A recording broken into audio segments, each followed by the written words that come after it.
Hi, John Morgan here, and welcome to this week's episode of Bob's Live, our weekly show right here on the internet. And well, last week we didn't have an episode of Bob's Live, and that's because I had the creeping crud. Whatever it is, I've still got a little bit going on in my throat. I'm like on week 3 now, but I'm feeling much, much better. Um, anyhow, hey Patty, see you're watching. Um, anyhow, this week I wanted to talk a little bit about garden planning, and to do that, I headed out into my own landscape. This time of year, what you want to be doing is kind of getting that 1,000-foot view of your landscape. In my case, one of the things that I do is, let me jump over to the slide here. I have a drone. I fly it up, take a shot of my landscape, and then I just sketch directly over top of the drone photo. So this is, well, down below me here, this is my landscape plan for my house. This is an older one. I'm going to go in and kind of tweak it this year and make some changes. I've got some plans this year that I want to start on with my landscape. So along those lines, we had some good weather over the weekend.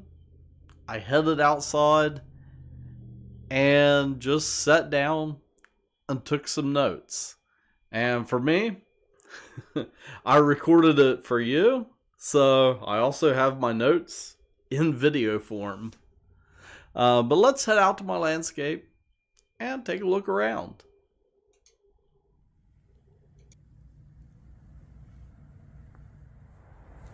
Hi, today we're here in a place that we haven't been for a while, and that is my own backyard.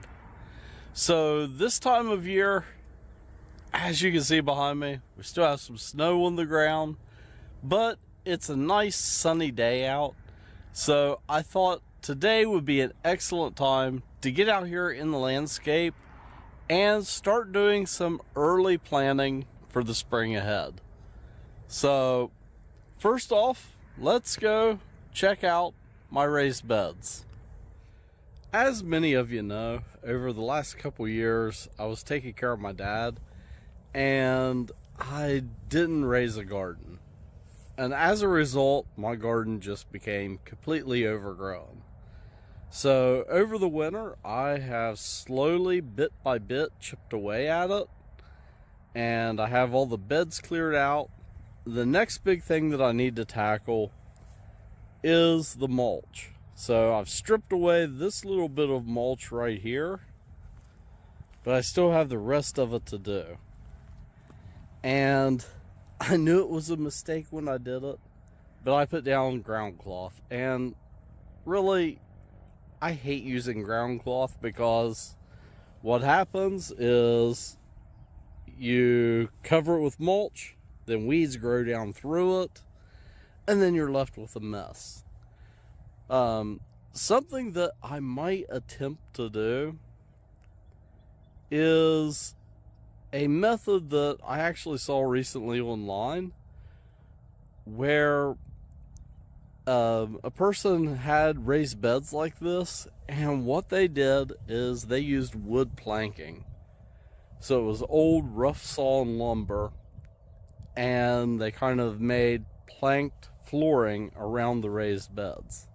So if I can find a cheap enough source for like either offcuts or something like that from a sawmill, I might attempt that.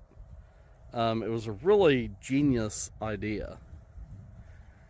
And then like this bed here, I have it mostly cleared out. I still got to tackle these other beds, but really for the most part, the garden is looking pretty good considering where it was at back in August and September. And then over here, once we get some drier weather, I need to get in here with the tiller and till up the garden.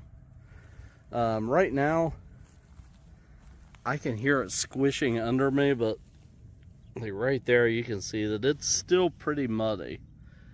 And then I have my ash pile here from where I burnt a lot of the junk here from the garden.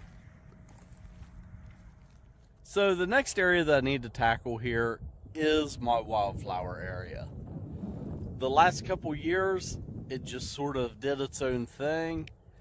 And now I really need to get in and do some management with it.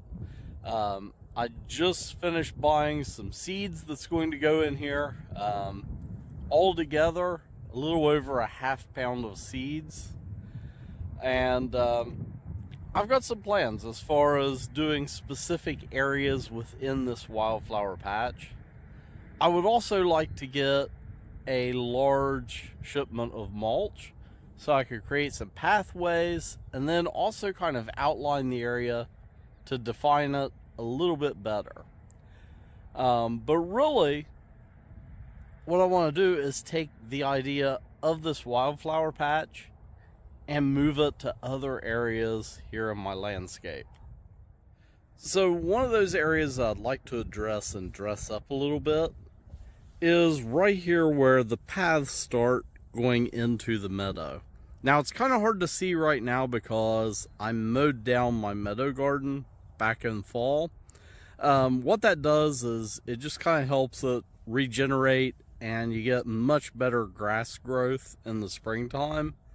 But you can kind of see the outline of like the path going around the tree there, and then where it splits off and goes over to what's going to eventually be a fire pit area, and then also over to the far corner of my property. But right here is kind of the entrance to the path, and it's right along the wildflower area. So what I would like to do is create a smaller wildflower bed right here, and then actually build like a little entrance to this area. So I think that'll frame it out just nicely. Also added to the to-do list is pruning this apple tree. It desperately needs a good prune. So I've got limbs like, you know, you're supposed to cut out limbs that are rubbing against each other. Right here are 3 limbs that are intersecting. So I need to come in and give this a really good prune to kind of reshape it. This last year though, it was kind of the first year that it had a lot of apples on it. And looking at it right now, it has some really nice buds. So I don't want to prune it too deeply, but there are some significant issues with it. Like right here is a limb that's growing straight back and into the center trunk. So we definitely need to take care of that. And then need to fix the leader up there at the top too. Along those same lines, later on this spring, I want to add more fruit trees to the property. It's always been my goal to have multiple fruit trees down here. The issue that I've run into is every fall the deer attack them. They find that, you know, it's great for them to rub their antlers against to get the velvet off. So I need to come up with a solution. I think the solution is just going to be metal stakes around the trees until they get established. Back here in this back corner, this is what I have plans of being a fire pit area. Nothing too fancy, just a simple pit, a couple Adirondack chairs, something nice. Once the grass grows up in the springtime, this area, believe it or not, it doesn't look like it right now. I mean, you got the road right there, but this area does become kind of a nice secluded little area in the spring. And directly behind the house here, I have this kind of, I don't know, kidney shaped area of grass that I let grow up. It just looks beautiful in the summertime with the grass kind of like waving in the breeze. But when I shaped it, I originally created these cutouts in this edge that faces the house with the idea of making little beds with some zinnias or other flowers in it. So I want to do that this year. There's a spot there, and then over on this edge headed toward the garden, I want to do the same thing there. Something I was checking on right here though, I do have a thistle you can just barely see sprouting right there. And in the summertime, it just has beautiful blooms on it. And it's been here forever. Like, back when this was just lawn after we bought the house, I would mow over this thistle constantly. And finally, whenever I started letting this just grow as a grassy area, I discovered that it has just gorgeous blooms on it. And I've actually encouraged it through spreading the seeds manually to pop up in other places out through this grassy area. So we get just some beautiful thistle blooms, usually kind of mid to late May. So that's a quick look here at my own backyard. Again, if you get a nice day like this, go out, take some notes, and start planning. I know we're still a good 2 months away from really breaking ground in the garden, but now is the time to lay the groundwork, to get out, start making plans, start buying seeds, and kind of let your mind run wild and make plans. And well, until next time, keep growing.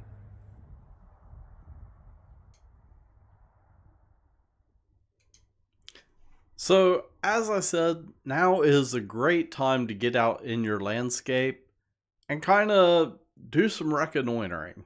You know, figure out what repairs you need to do and different things like that after the winter. You know, we had some pretty good snowstorms this winter. In my own landscape, I really didn't have any significant damage. Like, I've had ice storms in the past that's damaged trees. I didn't have anything like that, but, you know, the last time I really worked out in the garden was maybe late November. So it did give me a chance to kind of go through the garden, make a list of what I need to do, and come up with a plan. Yeah, Gloria says she has so much energy, but it's going to be beautiful. I hope I have enough energy. That's the thing too, is just do what you can. I've got my own property that I'm taking care of. My parents' property that I inherited, you know, I'm mowing grass there. And then I also have my grandparents' house that I'm taking care of. So I've got a lot on the to-do list this summer.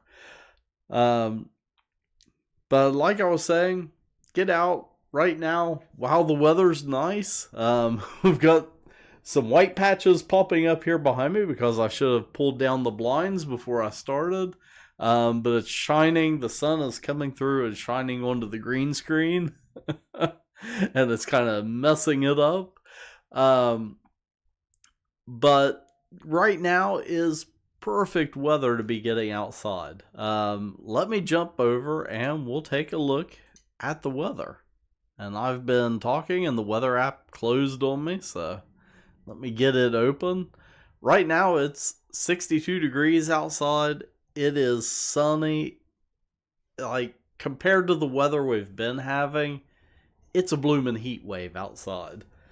And if we jump ahead to the forecast, tonight we're going to be dropping down around 25, 26 degrees. I'm looking, I swear they update this app all the time. And it's like, just leave stuff where it's at. So this week we're looking at temperatures. Tomorrow it's going to be the same, up around 64, and then we're going to cool off a little bit heading into the weekend. And will it not let me jump ahead to the next month? Here we go, March. So early next week, starting into next month, it is going to drop back down again into the 30s and 40s, and then we're going to climb back up again midweek. So right now it looks like we're kind of in a cycle where we're having cooler weekends and then kind of warmer, sunnier weekdays in the middle of the week. So we always kind of end up this time of year in a cycle where you have warm days, then cold days, and warm days and cold days. But we're finally, I think, past that point where there's more warm days ahead than cold days. So hopefully that means that things are going to be drying up. It looks like we've got some nice dry weather ahead in the long-term forecast. Of course, that's always subject to change. But right now, hopefully we start getting some drier weather, and that way we can get out in the garden, start tilling, and prepping beds.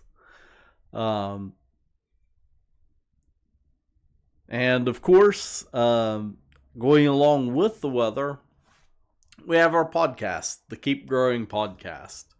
And there'll be an episode of it coming out next week because we're heading into March.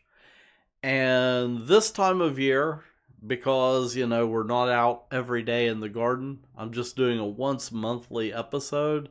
But once we get into the gardening season, we're going to be doing weekly episodes of the Keep Growing Podcast, covering what tasks you can be doing in the garden, taking a look at the weather forecast, all of that good stuff. And it comes out on a Saturday morning, so that way you can kind of plan your weekend if you're a weekend warrior.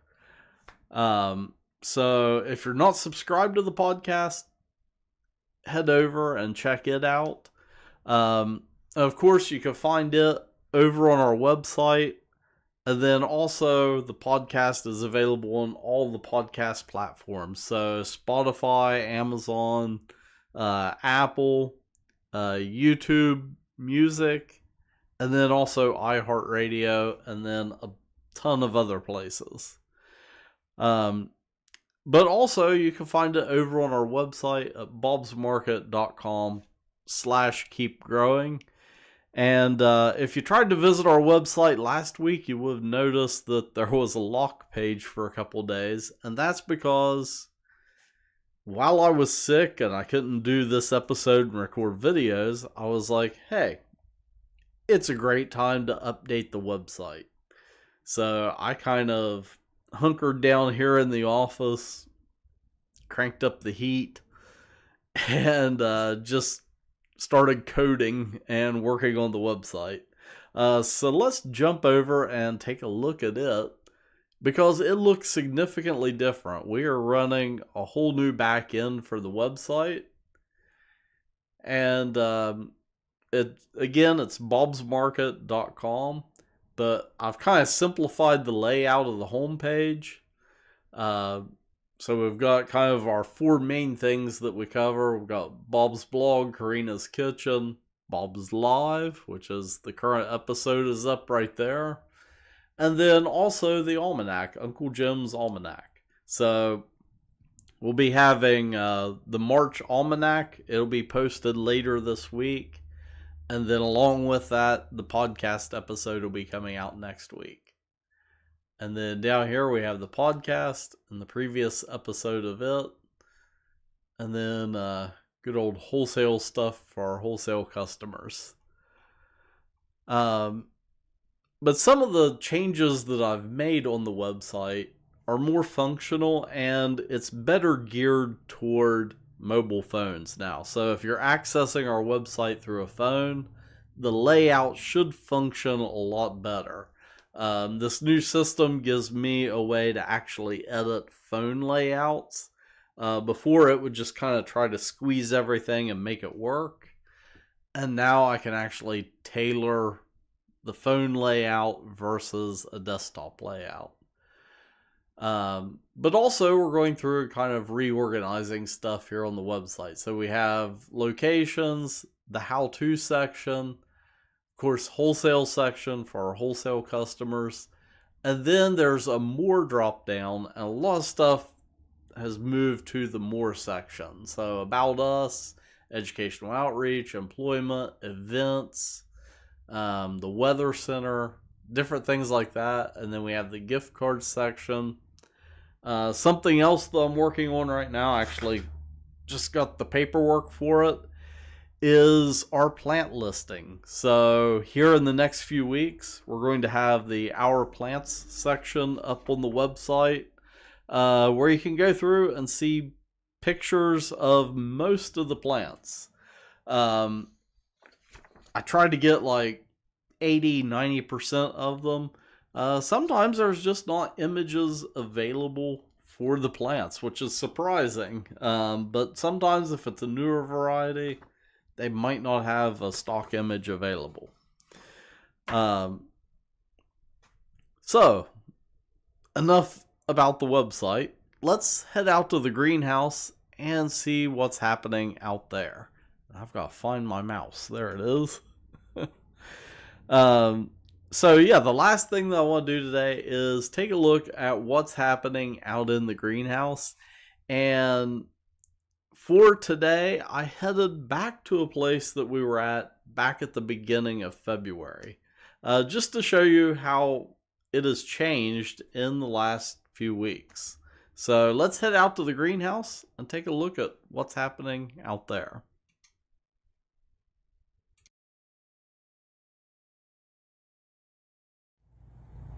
Hi, John Morgan here, and this morning I am down here at our River Range location in one of our smaller greenhouses.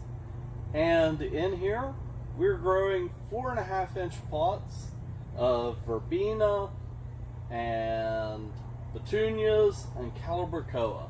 So let's take a closer look at what we have growing, because we've got some early blooms. This is a verbena variety called Vanessa Compact Lavender, and it is just beautiful. You can also see some petunias that are starting to bloom. We've got some purple, there's some red and pink down there. We've got white, and then there's this variety. It's called Capella Pink Lace, and yeah, that is just gorgeous. And then right here we have two of my favorite petunia varieties. This one's called Queen of Hearts, because you can see the little heart shape there in the leaf. And then over here we have a variety called Indian Summer. And it can range from this kind of peach color to blooms with a little bit more yellow in them. And then we also have some calibrachoa starting to bloom. This variety is called Calibre Orange.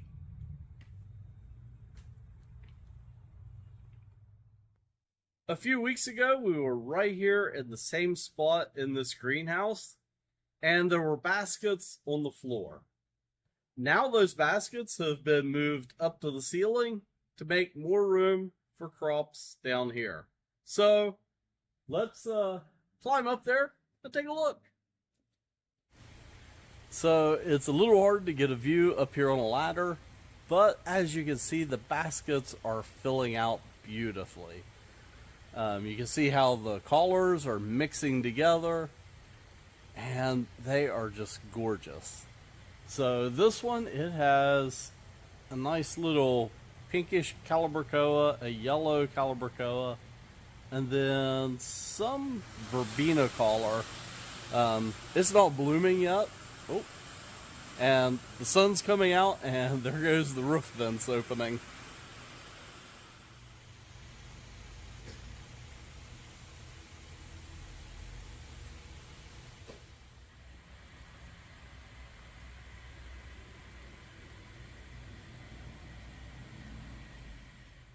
This year we're growing over 57,000 ferns, which means that we have them stuffed in places where we normally don't have ferns. So this greenhouse, it would normally be completely full of tuberous begonias, but because we needed the space for ferns, it's about a half and half mixture this year.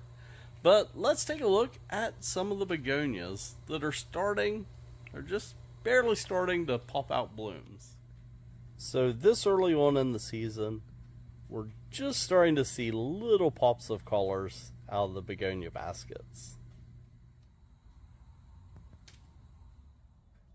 And that is a quick look at what we have growing down here at the River Range, one of the oldest sets of greenhouses here at Bob's.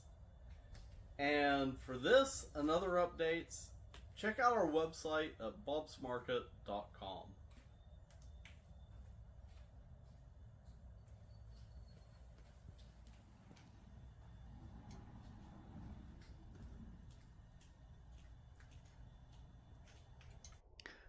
So that's a quick look at what's happening out in the greenhouse. And well, that is all that I have for this week's episode of Bob's Live. Next week is Green Career Week. So we've got some schools coming in for tours, and I'm going to be doing a little bit of a special episode next week. And hey, Reba is just now joining us. Hi. You're catching me right at the end of the episode, but here in a second you'll be able to watch the replay. And Gloria says, wow, love this. And yeah, I love heading out into the greenhouse this time of year. This time of year is when you start getting those little pops of color, those little hints of spring here and there. But pretty soon it is going to look like a jungle out in the greenhouse. So, well, that is all that I have for this week. So, until next time, keep growing.